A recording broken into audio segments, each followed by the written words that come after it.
Joker. It's a black Joker. one. Joker. It's a real horror story. Hi, everyone. Welcome to our special Halloween edition of this podcast. This is the Skeleton Crew podcast. For once, we're in a season where we are a seasonally appropriate year long and had to do absolutely nothing to anything.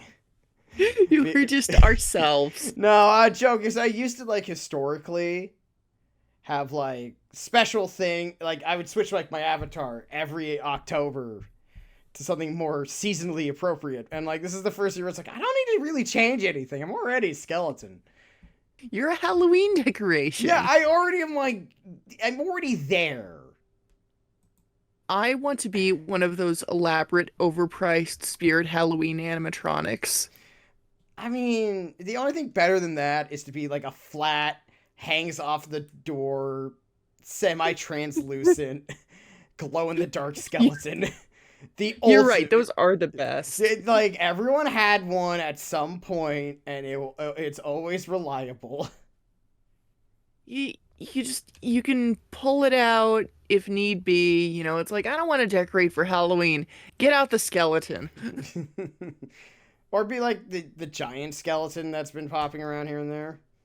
Ah, the 12-foot tall skeleton. If I had a yard I could decorate, I would get that. Just keep it up all year. There is a yard in this house. Admittedly, I don't own it, but the problem is the yard is in the back.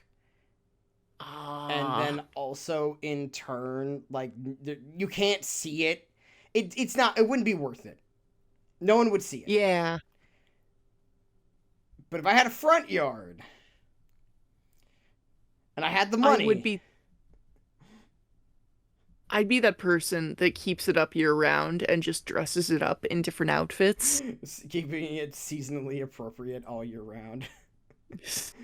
Anyway, folks, all of this is just to say that this is our Halloween-based podcast, and we've decided to talk about one of our favorite, I wouldn't say scary movies in just strictly scary terms, but one of our favorite movies that is technically not appropriate for Halloween. It's more a Christmas movie. No, it's not a Christmas movie. It is dead of winter, middle of January. Oh, okay, fair. John Carpenter's The Thing is just designed by its very nature to be played in the middle of a cold ass winter. So when these son of a guns keep talking about cozy horror, this is what they mean, right? No. I just like the fact that despite being seasonally appropriate, we decided not to talk about any of the Halloween movies instead, which is also by John Carpenter. John Carpenter has done so much. That man made decades of bangers, and then he retired and he smokes weed, and I respect that so much. God, no. If there's one guy, if I could retire and be one guy, it would absolutely be John Carpenter. Just retire, Yes. cash my royalty checks, and smoke weed and play video games. Man's living the real American dream. Not about the amount of money you have, just enough money to just do what you want. He understands. So, Stross, Yes. here's the thing. You get it? Here's the thing. Because we're talking about the thing. Boo. But no, Boo. the thing. Boo. Yes. Describe the thing for us. What's it about? Okay, so The Thing is an adaptation of a movie, of a book, short story, about how an alien is discovered in Antarctica and all the madness that comes with it. Yes. So before we get started, I wanted to say we're going to be talking about the whole thing. So there's The Thing, and then there's a thing from another world. And then what's the short story called again? Do you remember? Who Goes There? Yeah, it's Who actually Goes There? I have the PDF of it pulled up. It's more of a novella. It's 76 pages. It's definitely a bit longer than novella. It's definitely longer than a regular short story. I mean, then again, it depends on who you ask it, like how long a short story is versus a novella, and that's getting into some like minutia details that I don't think we really care that much about. I would quantify this as a novella. Yeah, I think novella's probably more accurate. I feel like if you're like 70 plus pages, you're into novella territory. Yes. But it's not really important. Who Goes There was written by John W. Campbell Jr., and it was written, 1938, a science fiction horror novella. There we go. Written under the pen name Dawn A. Stewart. Thanks, Wikipedia. Who Goes There? Sort of one of those classic, like, sci-fi horror pieces from that time period. You know. And what did the alien do? And, well, the alien... So the story is the alien comes in and transforms into other people. Yes. It's kind of an assimilationist. It's the titular thing has the ability to transform itself into different life forms and basically take over them. And basically pulls a master of disguise when he do it. Yes. It's pretty good. I've read it. I think the short story is pretty good. It is one of those short stories where you totally get how like a good horror director could easily make that a thing. Oh yeah, and make it a thing.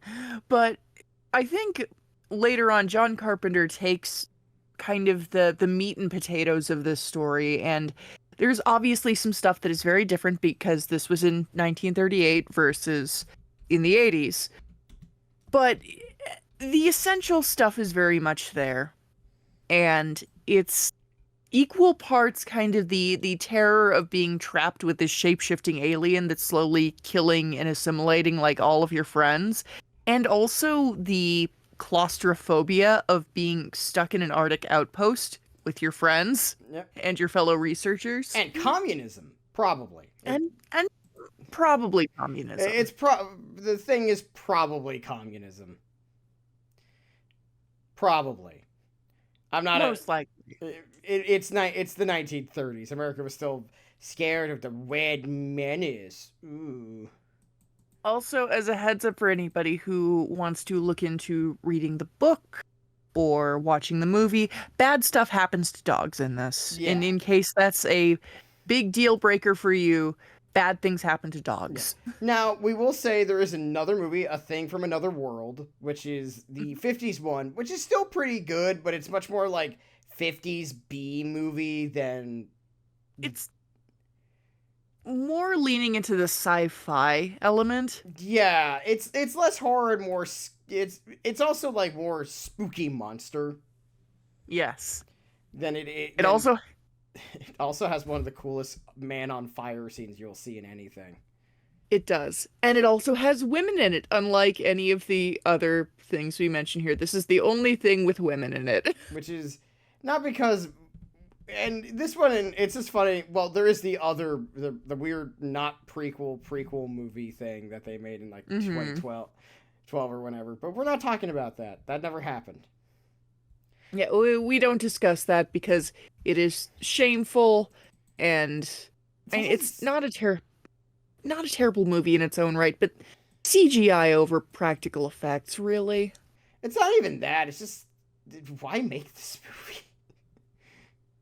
But anyway, point is, it's a good movie. If you want to like watch this movie, just the best one to get is John Carpenter's The Thing. From 1982. It's the best one you're going to get. And it's probably, I would say it's better than the book. Oh, without a doubt. Like, the original novella is, like, fine. It's, like, totally good, pulpy, like, science fiction horror from the 1930s. But it's, like, there's better things.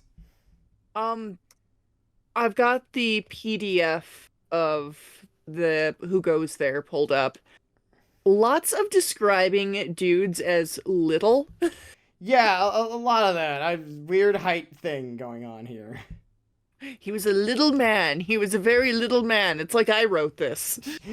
Yeah, they're all the size of Chen Gong. They're all 5'5" exactly, the size of Bruno Mars. You can pick them up under the arms and carry them away. But yeah, so John Carpenter's The Thing was released to not rave reviews and not great box office showing in 1982.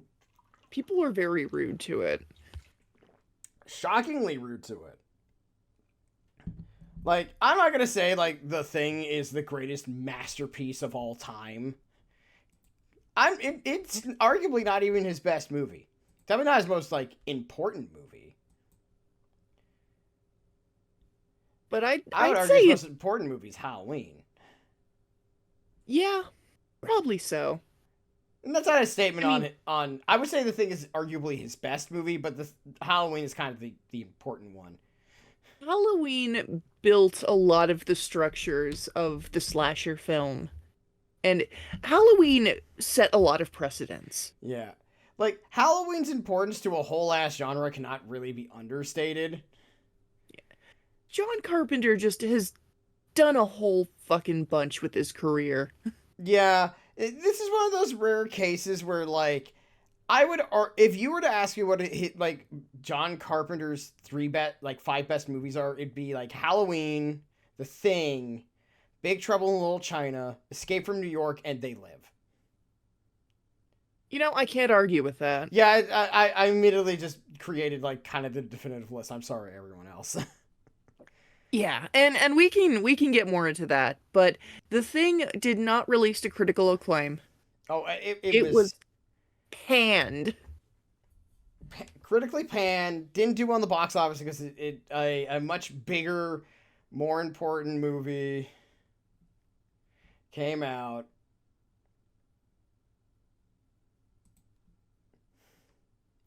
Fucking And E.T. the extraterrestrial. I hate E.T. I don't hate it. I absolutely loathe E.T. Not a dunk on Spielberg. I just hate E.T. I think it's creepy. I mean, fine, but the point is, E.T. was a much bigger movie, It was. and for good reason. It's an all time classic, even if Sardo doesn't love it. That's Yeah, E.T. is important. E.T. is an important big deal movie that also helped cause the video game Crash of '83. There's It- so it many did- copies of it buried in the desert somewhere, right? Yep, there is. That was true in the end. And The But Thing was released to reviews that described it as instant junk and a wretched excess. Can you believe this shit, Stross? yes, I can. It was the '80s. Everyone was doing coke and voting for Ronald Reagan. That's fair. I want to. We're bringing this up just because it has long since like been critically reevaluated. I just think the problem with The Thing was that it was just like a bit too ahead of its time with like what was. I have a question, Sardo. Do you know, or could at least look up like how critically well received a lot of Cronenberg movies were? Mm, Because let me see. because I like Cronenberg's movies are like a lot of his like most famous work is from around the same time. And that has like you know that's got a certain level of like similarity. Yeah, it's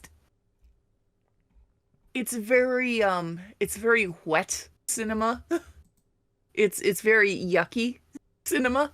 Yeah, I mean it's like the body horror stuff. I think really what we're saying is like Cronenberg was around from the same time period, and I'm just like looking at.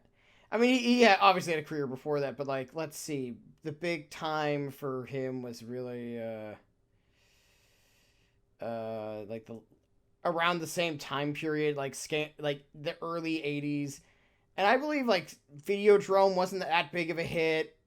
Like, I think Cronenberg's first major big deal hit was like either The Dead Zone or The Fly. Yeah, I think probably either one of those. And the thing with Cronenberg was Cronenberg kind of established that this was his niche fairly early on. It's like you go to a Cronenberg movie, you know you're going to see some nasty shit. Whereas I think John Carpenter had a few different things he was known better for, and so people had some different expectations. Maybe. And that, It's the problem is we sadly can't go back in time and just ask people like, hey, why didn't you like it? Like, what were your expectations going in? And we sadly can't do that. We could if we would. I think that's fair. I would agree. Yes. Because I'm curious, because it's like, I guess it was just too ahead of its time. I think it was. It was just not the right place or time, and it found its place and time. Oh, And it's considered a classic now, so it definitely been succeeded. hugely influential on like a gajillion other horror creators. Yeah, it's sort of the classic, like, didn't do well with people at the time, but it played very well for those who like horror and Hmm. these types of movies to begin with. So, you know, it found its audience and it's long since been considered one of the all time classics. It's not Halloween big, but it got what it deserved, I would say. Yeah. So, what It has the is. Oh, you finish first. sorry, it has the critical reception. Music by Ennio Morricone, by the way. Yeah. Weirdly, also the soundtrack was considered not good either, which was so weird. Yeah. The way this movie was received is so strange. It was just fucked up. Like, I don't But really any like this movie, and I'm not going to take it personally to a bunch of people from, like, 42, 41 years ago. I will. Well, it's because I don't, because it's long since got its due, so I'm not. Well, But why let's be for me it's why be mad when everyone has gone back and said actually this movie's great. that's fair. But let's get into the meat and potatoes of Yes. this as you Yes. were about to do before I interrupted. No, I think it's fair. You had something to say. So let's start with what this movie is actually about. If you haven't seen it, go watch it. Even after we're done talking about it, because it's You worth you should watching. go. Yeah, and I mean, just go watch the movie. Well, the reason why we're gonna say go watch the movie is even if we tell you the entire plot of the movie and tell you everything that happens, there's a lot of really cool effects in here that we can't show you because this is an audio podcast. And describing them wouldn't do them justice. There's so many wet puppets in this. Honestly, I don't think we could describe all of it. Some of these things get kind of weird looking. So the movie Yeah. is about a bunch of Americans at an Antarctic outpost, like a research outpost down in Antarctica, and they're just like bored out of their minds because they spent most of their day just hanging around until one day, this is where the movie starts. A bunch of, I believe, Norwegians Yes. are like shooting at this random husky, and everyone's like, what the fuck are you doing? And they're yelling at in Norwegian at these Americans like something, no subtitles. Now actually, fun fact, and I know this, is that if you listen to the movie and if if you know how to speak Norwegian or at least understand it, it Hmm. just gives the whole game away. Like first scene in the movie, which I think is great. That is pretty brilliant. It's brilliant. It's like no, he's not saying gibberish or like speaking nonsense. He's like no, he's literally saying that dog's an alien and it killed everyone else. Kill it now. I don't care. It's like stuff like that. It's so funny. It's so great. But the Americans are like shove off, weird Nordic guy with your universal health care and standards of living. Yeah, they just see a guy trying to shoot at a dog. Yeah, they're So, like, this guy's clearly lost it. He also looks nuts because he's like covered in like ice and snow, like he's been chasing this dog like all day and all night for like 3 days. This guy looks like he's gone nuts. And so they take so the dog in. They're like, "Whoa, this guy's like lost it." I think they shot him. yes, they shoot him. They kill him. Well, yeah, but he's like, he In looks like self-defense. in self defense, he's like clearly like he's lost it, but it's understandable why he's lost it. Yeah. This is why context is useful in these situations. Yes, this is where having one person who could speak Norwegian would have saved a lot of people a lot of trouble. So what we discover is over time is that, and I'm gonna keep this plot summary very brief, just because I feel like at times we go a bit too deep into the weeds. Yes, we do. So basically, in this monster gets in, starts terrorizing everyone and infecting people, and basically replacing them. And slowly, everyone's like, "Whoa, shit's getting weird." And then people disappear. Then like the dogs disappear. Like what happens first is the dogs get eaten by the alien, and they're like, "Whoa!" This does lead to the immortal line of Mac wants the what? Mac says he needs the flamethrower. Mac wants the what?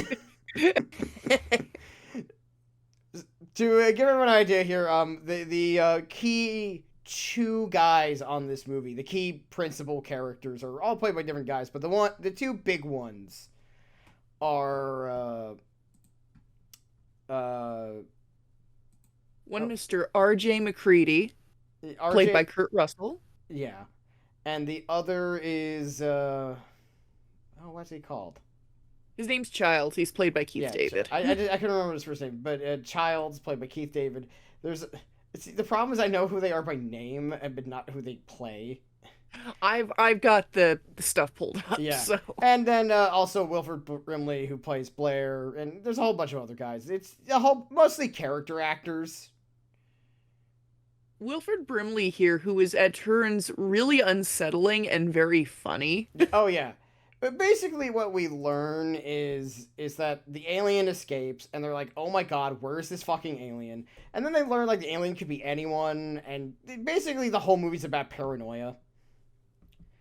Of this alien could be anyone at any time. And when they discover like who the alien is at one point, like it like pops off in a disgusting puppet and runs away, and they're basically trying to burn it with fire. And what ultimately happens is they don't really succeed until there's this down to two people of Childs and McCready, and neither know if they're the alien or not. And that's just how the movie ends. It's great. We end with them sitting at the campfire, sharing a bottle of whiskey, and just kind of like eyeing each other. Yeah. Like no one knows whether or not Childs or McCready. Both could be the alien. Both might not be the alien. We do not know. And that's on purpose. We assume yeah, and that either way they're probably either going to die or one of them's going to go back into hibernation. It's a mystery. Yeah, because they found, because basically what happened was the Norwegians found like a spacecraft, opened it up, got infected by the thing, and then they infect these poor stupid Americans who had no idea what they were in for. And that's basically the whole movie. It like describing the plot of this movie takes like 5 seconds. Yeah. Alien sneaks around Arctic base, kills everyone. If you've played Among Us, you basically understand what the thing is about. Oh yeah. Which I mean, that's true. Well, in fairness, Among Us clearly like was inspired by it. It was deeply inspired by the thing. Like very obviously, like to the point where they put an Arctic base in the game. Like, let's be real. It wasn't just inspired. They were clearly inspired. Nothing wrong with that. Oh no.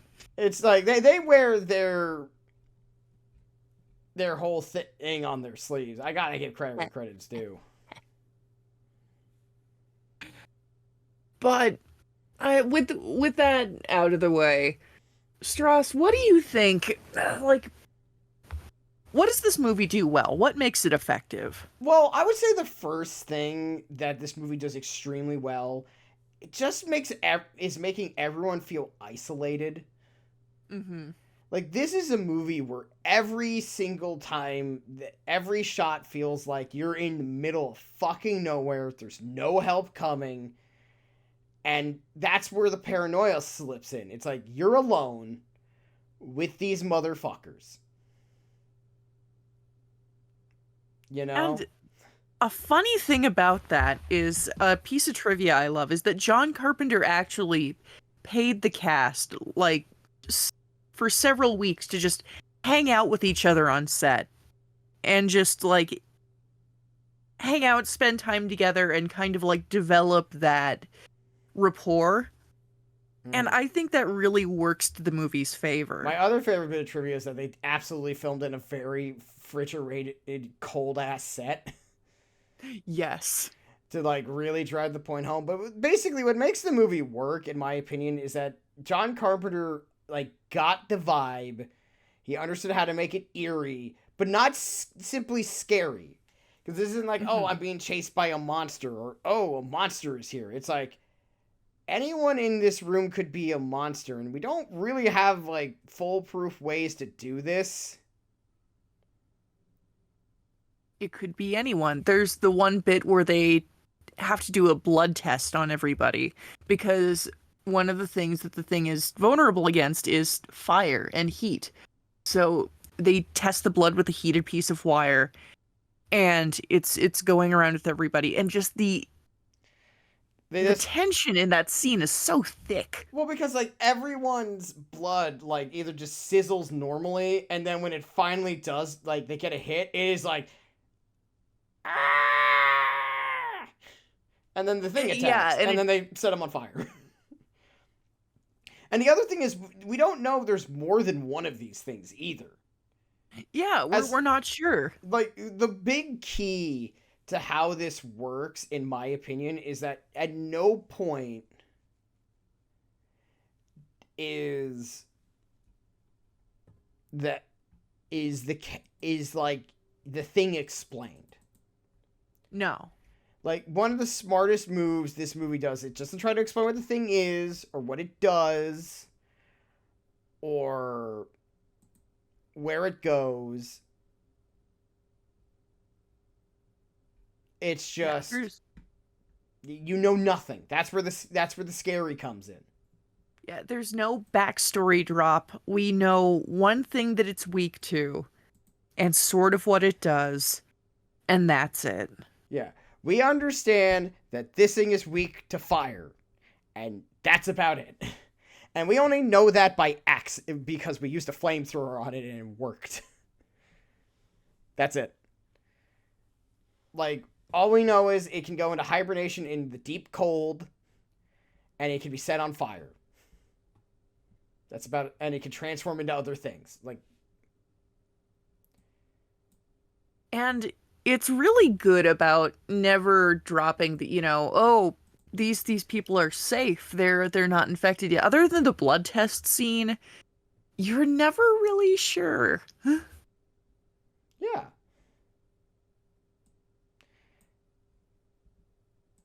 It's definitely one of those things where, like, a big key here of what makes this work is that you just never really know. And yeah, it's all about the tension of not knowing the answer. It's like a mystery. It's great thrillers are about either you know enough or you know too little. Oh yeah, and it understands that. It's very much kind of Invasion of the Body Snatchers, that thread of fear. Yeah. Like this, like the real fear is that you're always concerned with whether or not anyone in a room is the bad guy. It's like, which one of us is the guy in the hot dog costume telling us we're all trying to find the guy who did this? Yeah. Or is it, are we all that guy? Yeah. And by And the end of it, we and thing is we end that way. yeah, We never really know if we're safe. And that's so brilliant to the whole story. it's very effective. It's very effective. And also, like, the effects are really good.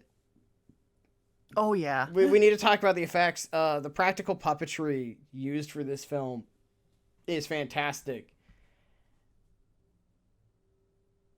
I talked a little bit about wet puppets before, and This is I think the only movie with wetter looking puppets is Alien, which is another yeah. movie we could have talked about actually. Now that I think Oh about yeah, it, we could have. we might Oh, talk about. You know what? We'll save that for next year. yeah. We'll definitely we'll make this a tradition. We'll talk about like a weird like scary monster movie that we like or something until we run out of good ones. Yeah. And then we have to start talking about the bad ones. Oh, yes, indeed. But Rob Bottin was the guy who did the creature effects. Mm. $1.5 million went into this. It's a mixture of chemicals, food products, rubber, and mechanical parts. Yeah, And I God. I think the thing is, if you actually like, despite their high level detail, you can actually tell they're kind of cheap. Mm-hmm. And what I mean by that is they look great, but they don't do a whole lot of movement with it because one of the smart things that John Carpenter does, and it's a thing a lot of other like, it's something he learned from Halloween is that he doesn't show the killer often. Right. Like if you watch the original Halloween, like Mike Myers is all over that movie, but not for very long. On screen, like he's in scenes, but he's not on screen that much. Yeah, because he's like kind of a spectral presence almost. Exactly. It's one of those things where everyone understands what the assignment. Like the more you see of the monster, the less interesting it is. Yes. Congratulations, it's a writhing, vast network of disgusting tentacles. Congratulations. The bit we do see is spectacular. Exactly, and it's like also probably because like to be real. It's probably because it was, not the best looking thing on the planet. He's like, Oh yeah. This looks good, but I don't want, like, it's one of those things where I feel like he understood not to leave it on screen for very long. Yeah, like you get like a little tiny taste of it and that's it. Yeah, and that's the key. It's one of those things where it's like if I put this on front and center, because it's not like a Bela Lugosi thing or Boris Karloff where you can have like really good makeup on a guy Yeah. and have him act because it's a puppet. It's a great example why a puppet like can only do and it's not an intricate enough and expensive enough puppet like Audrey 2 and Little Shop of Horrors where you can have it on screen all the time. Yeah.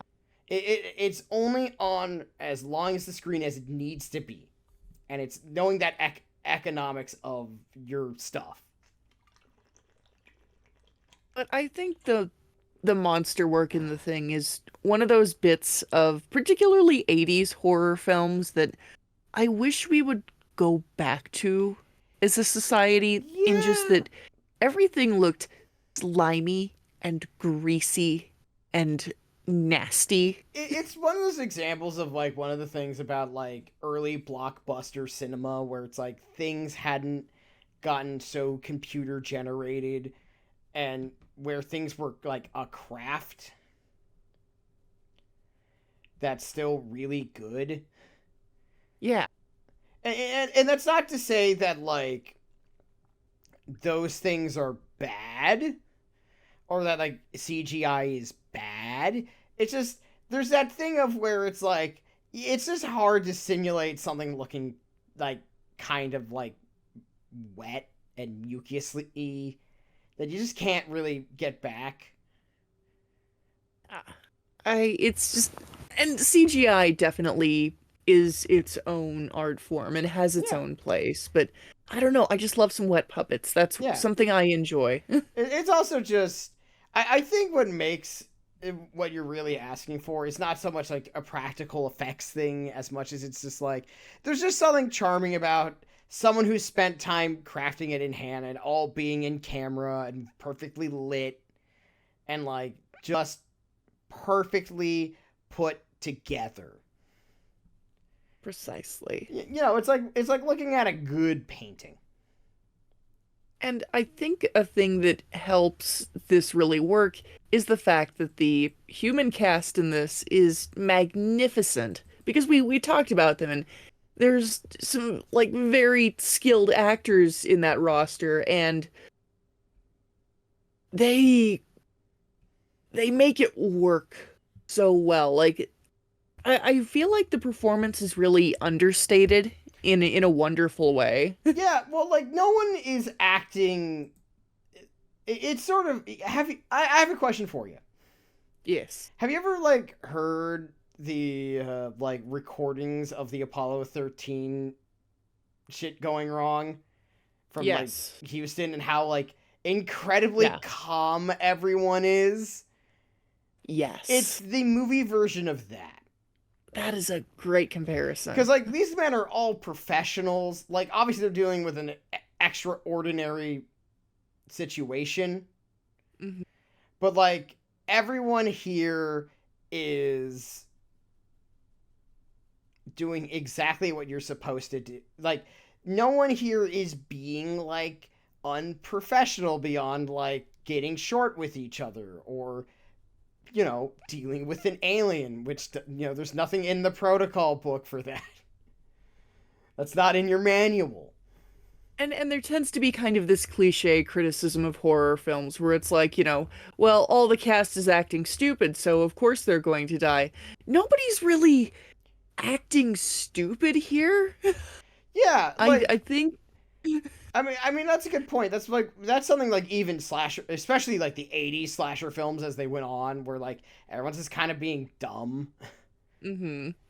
And mind you, slasher films were beloved for not really their horror element after a certain point. Camp. Well, yeah, no. Slasher is camp. Well, slasher was built on like how creative can we get someone to be killed in a movie. Yes.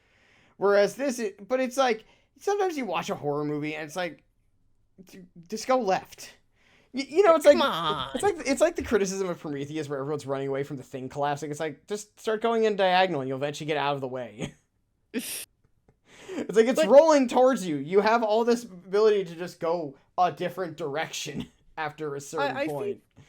I feel like, okay, maybe not everybody is acting totally professionally. They are doing quite a bit of heavy drinking on the job. We Yeah. do see McCready pour whiskey onto a computer after he loses at a computer game, which is At a very chess. funny. Well, It's yeah, a very like they're not funny being little like bit. 100% absolutely professional. But they're dudes on the job, and they're. They're basically like the reason why they're drinking is because they know 90% of their day is just sitting around waiting for shit to happen, Yes. and it's cold.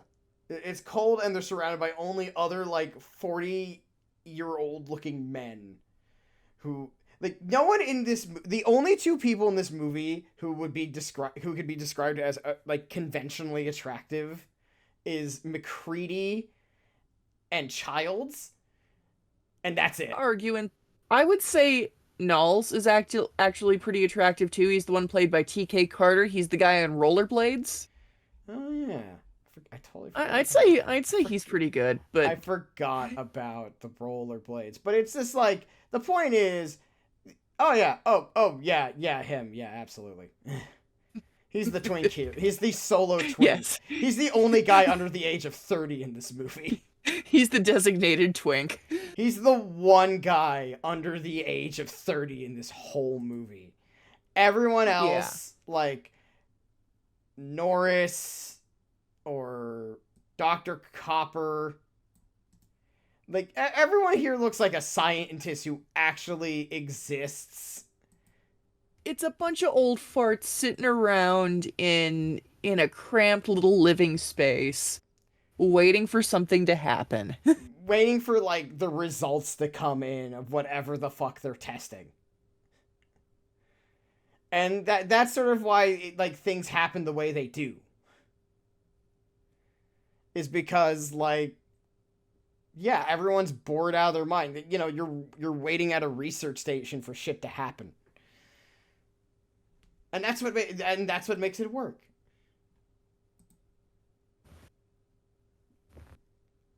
But really excellent cast. Sorry, go ahead. No, yeah, really it's all.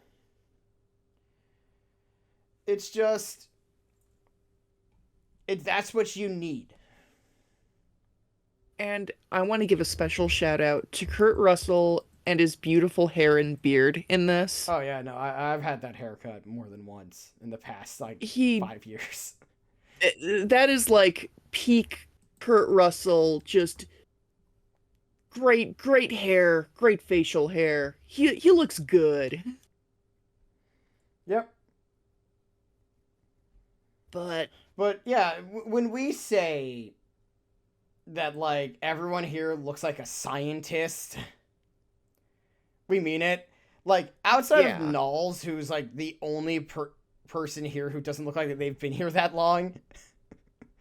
Everyone, like, it's only, like, there's only 2 guys who, if all these guys went out to a bar to pick up women, only 3 guys are walking away with someone to go home with, and only one of them is Knowles, and not because it's a woman. He's going to the gay bar. Yeah, I'm just kidding. He's our beloved twink. He is the twink. Well, it depends. If he was dressed like Prince, he might get a lot. This was the 80s. That's true. But I really the dynamic overall is just very effective, and I do like that there's like it's just a bunch of dudes, like they're all kind of like worn out already. You get the sense going in that they're just like everyone's tired. They don't love being here. Everybody's very tired and nobody trusts anybody. Yeah. Pretty much. Great line from Kurt Russell in that. And once the thing gets introduced, shit goes south very promptly. And there's a little bit, I want to talk about the scene with Wilford Brimley as Dr. Blair. Because they think that Blair might have been infected. So they basically shut him up in like a little, like, they put him in baby jail, basically. And he's trying to, like, do his research into, like, you know, what's going on with this. And they go to check on him. It's like, how's it going, Blair? And he opens, like, the little window. And you can see a noose in the background. And he's just like, oh, I'm doing fine. And it's like, it's... if I remember correctly, it wasn't originally supposed to be a noose. But it was like there's like cut content of a spaceship. It's like a little tiny spaceship. Little dinky spaceship in the back there. Like the point is Blair is probably actually infected. Yeah. It's implied that his not being infected, it's hard. Once again, the whole point is the alien is incredibly adaptive. And it's very intelligent. It's like it's doing its best to hide. And it mimics people. Like, the reason why they do the blood test is anyone who's infected, no one knows who it is because it can act like anybody immediately. And, like, think about that. It pretends to be a person perfectly. And the person you know, and these are guys who've known each other for years. God knows how long they've been here. They've had to share living space for months and months. Yeah. So it's like the fact that a bunch of guys who would know each other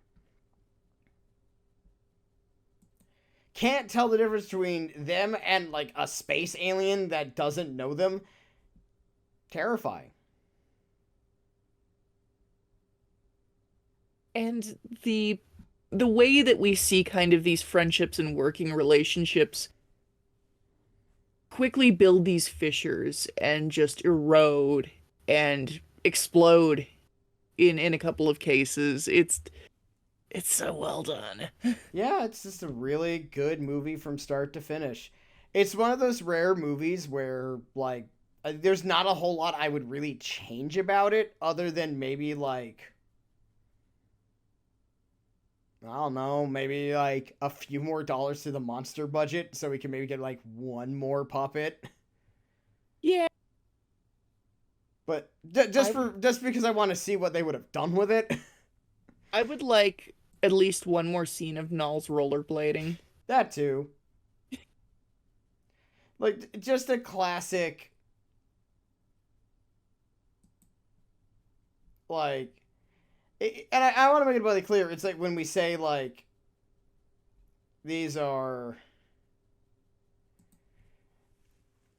like the way we're trying to describe it is that the, like, there's not a lot you want to change about this. It's not like it's a perfect movie. It's just that it's the perfect version of this movie is probably gonna get. Yeah. It's just one of those classic examples of, like, are there better movies? Sure. Did the person who made this make better movies? Probably. Does there need to be more movie like this? Not necessarily, but sort of just the classic, this is as good as it's going to be and as good as it needs to be. It it saw its thing and it understood and it did the thing very well. Yeah, it's sort of like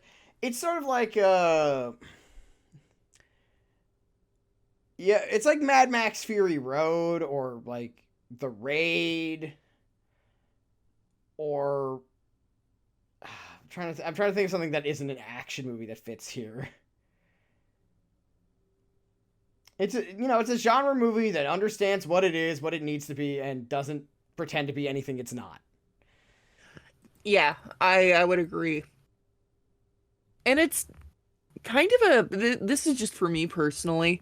It's a very comforting movie in a way. Like I always go back to this one when I just really want to watch something again. Mm-hmm. Mm-hmm. And it hits all the right notes.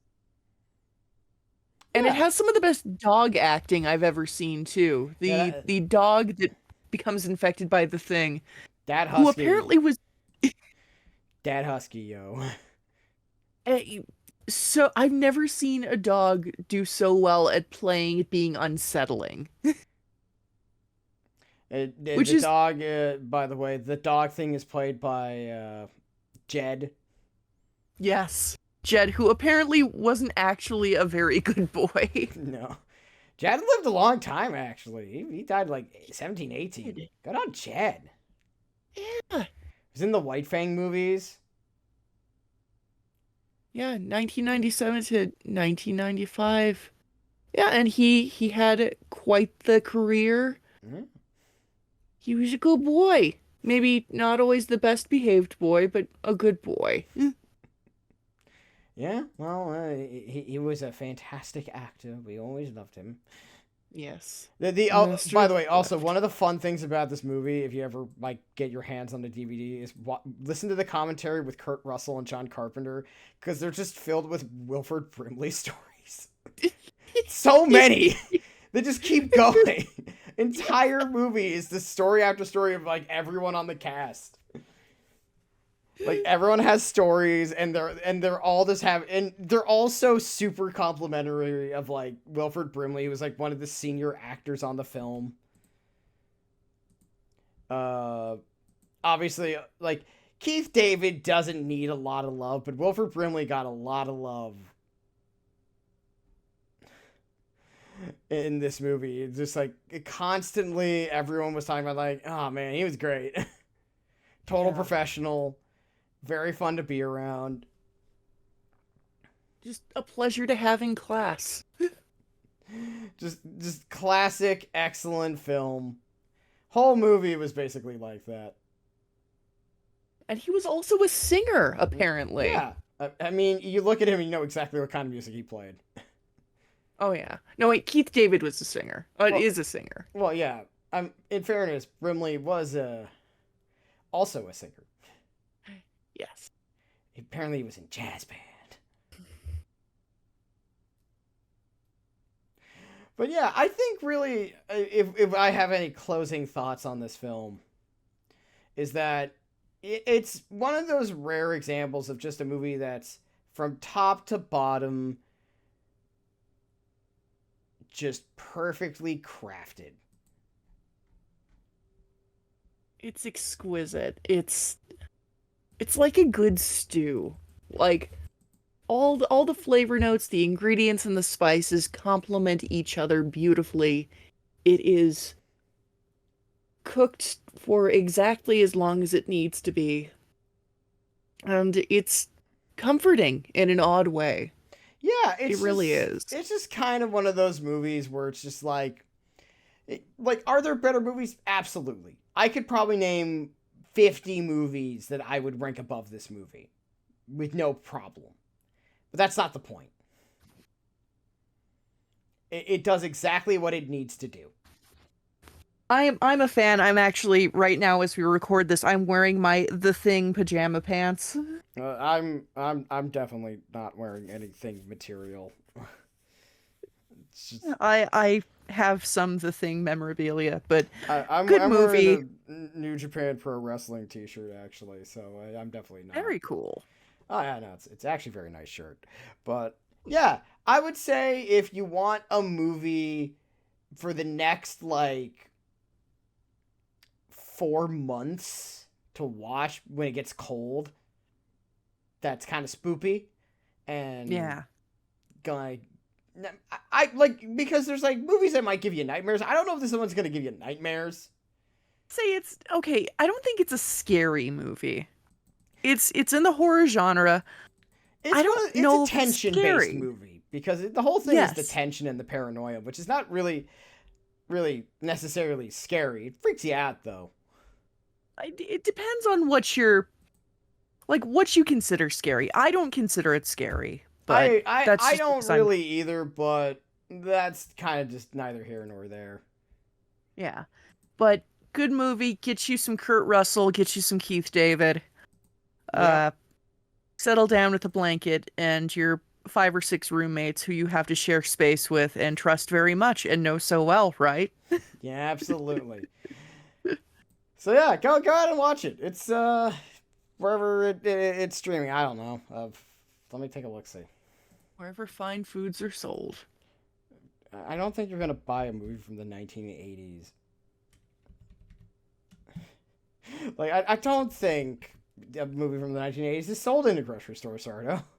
You can watch it on AMC Plus, Amazon Prime, Apple TV, Redbox, YouTube TV, Peacock. Buy a DVD of it if Out there and check it out. go watch it. It's a good movie. It's a good movie. In the meantime, So, Sardo, I have a question for you. yes, Stross? How are you watching? Or playing, or reading, or whatever. I don't know. You know what I'm playing. Well, I know what you're playing, and Baldur's Gate 3 will be fully discussed properly in a different episode when Sardo beats a playthrough. I'm actually almost done with my first playthrough, finally. And how's it been so far? I am really getting tired of this game crashing on me. That's understandable. I have been running into every possible crash zone, apparently. The universe just loves letting me not play this game. No. But I'm sort of just kind of stalling for time because I'm almost done with the game. Yeah. Which is like a... And we'll... And by that I mean like my quest list is down to the near bottom of like things to do. Mm-hmm. So it's like when I say I'm almost done with the game, like I literally could beat the game right now. I still got a couple more things to do.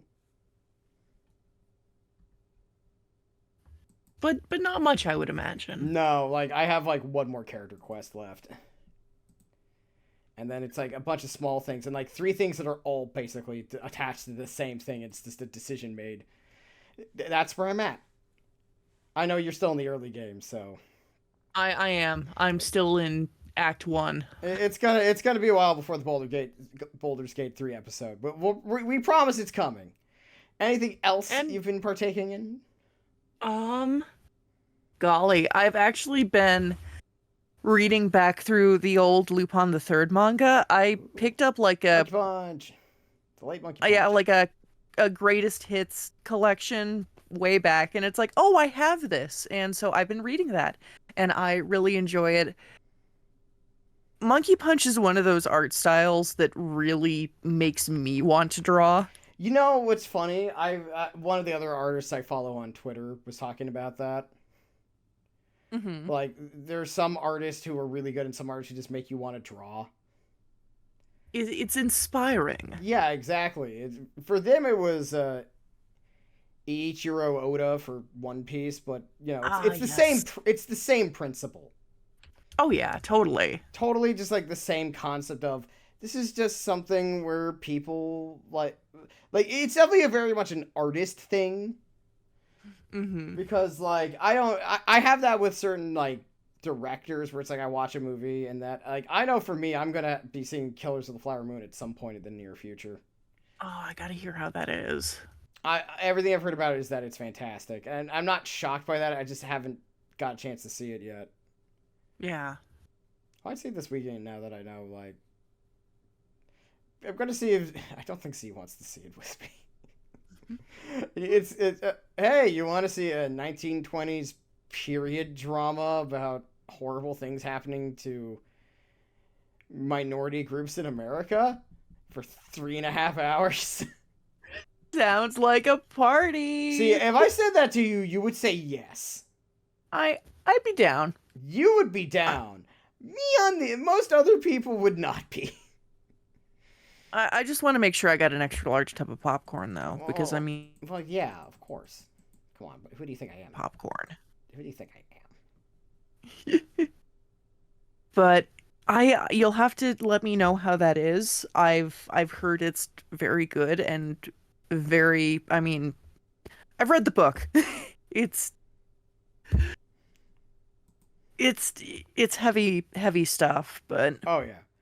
The other thing, let's see, with Monkey Punch, the one thing I always remember is that someone found like the cleanest version of his opening for what is it the Daring Hyena starring Jackie Chan.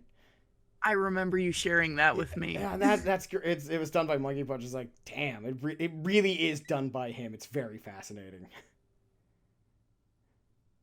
But Yeah. yeah, I think anything else that you got? Nothing that I can think of. That's Baldur's Gate has been my entire existence outside of work and the podcast and streaming.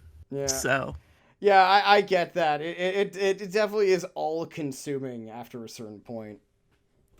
As for me, I'm almost done with my playthrough of Baldur's Gate 3. I just finished Ishin this week because we what'd you have think?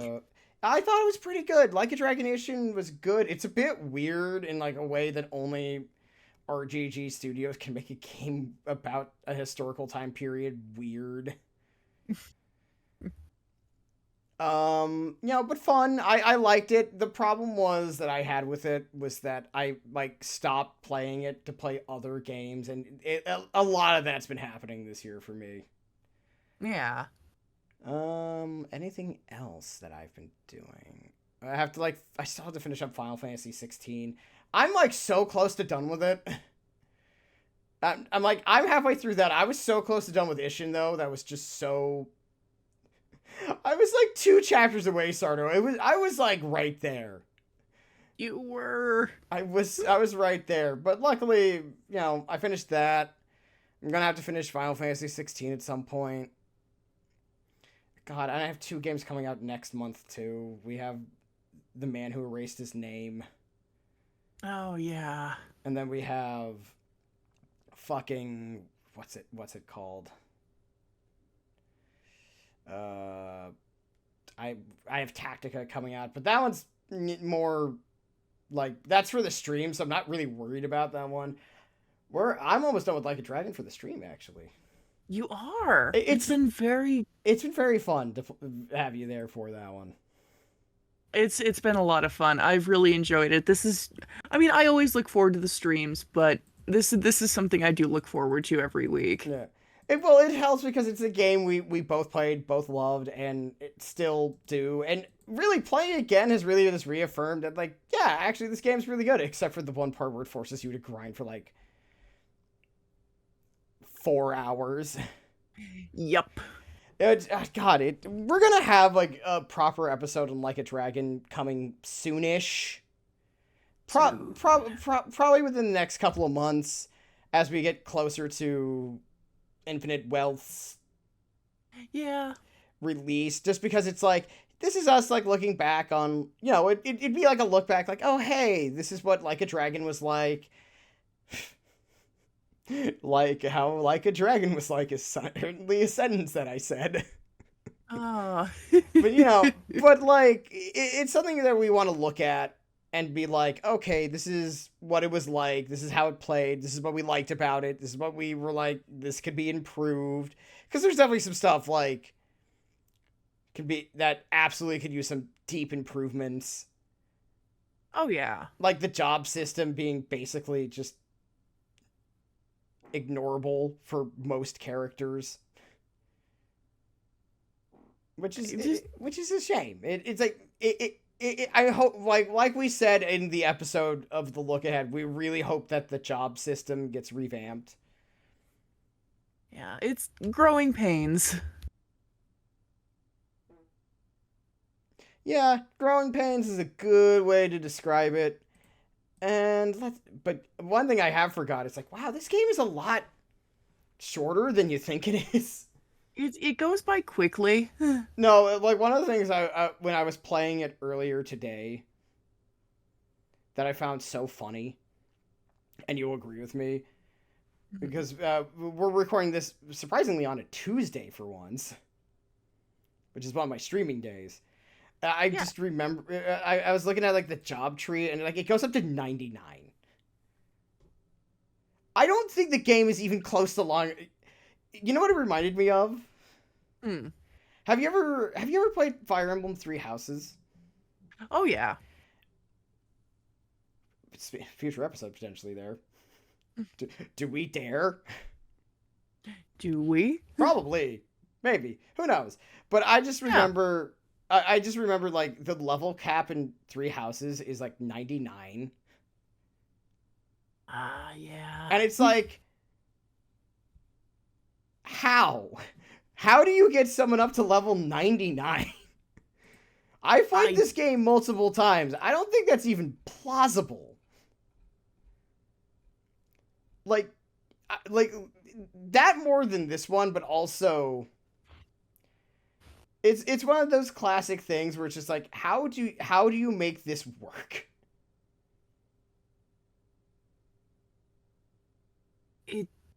It's beyond me. I don't have any idea. It's like, how do I get this job class to 99 when it's like the game is not long enough for that to even be necessary? Some people are just that determined, I guess. I guess.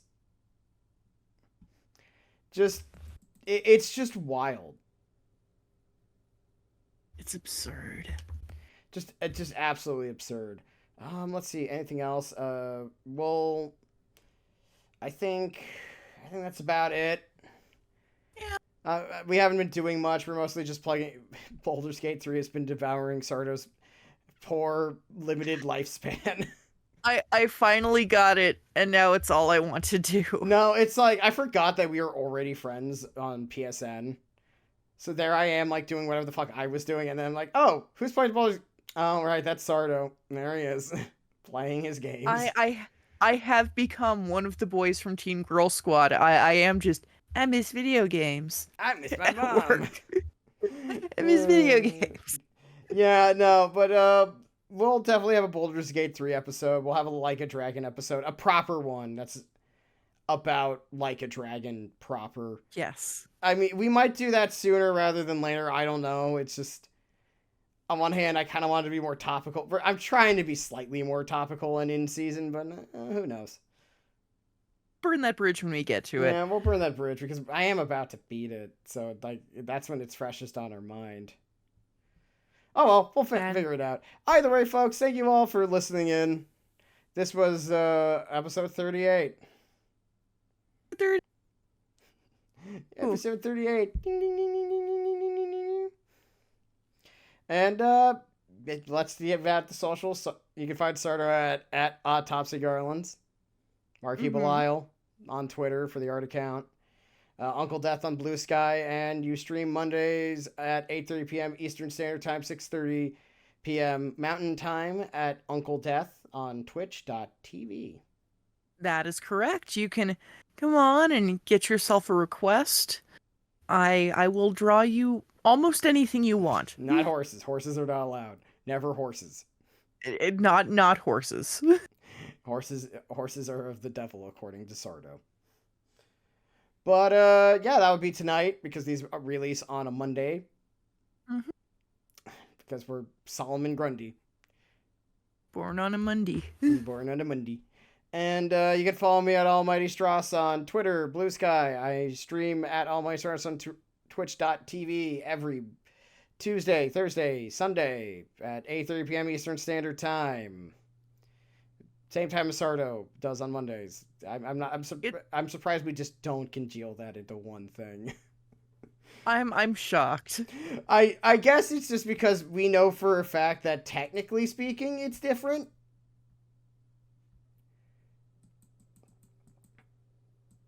Only technically. And you should check out Stross's streams. They're always fun. You always got something going on.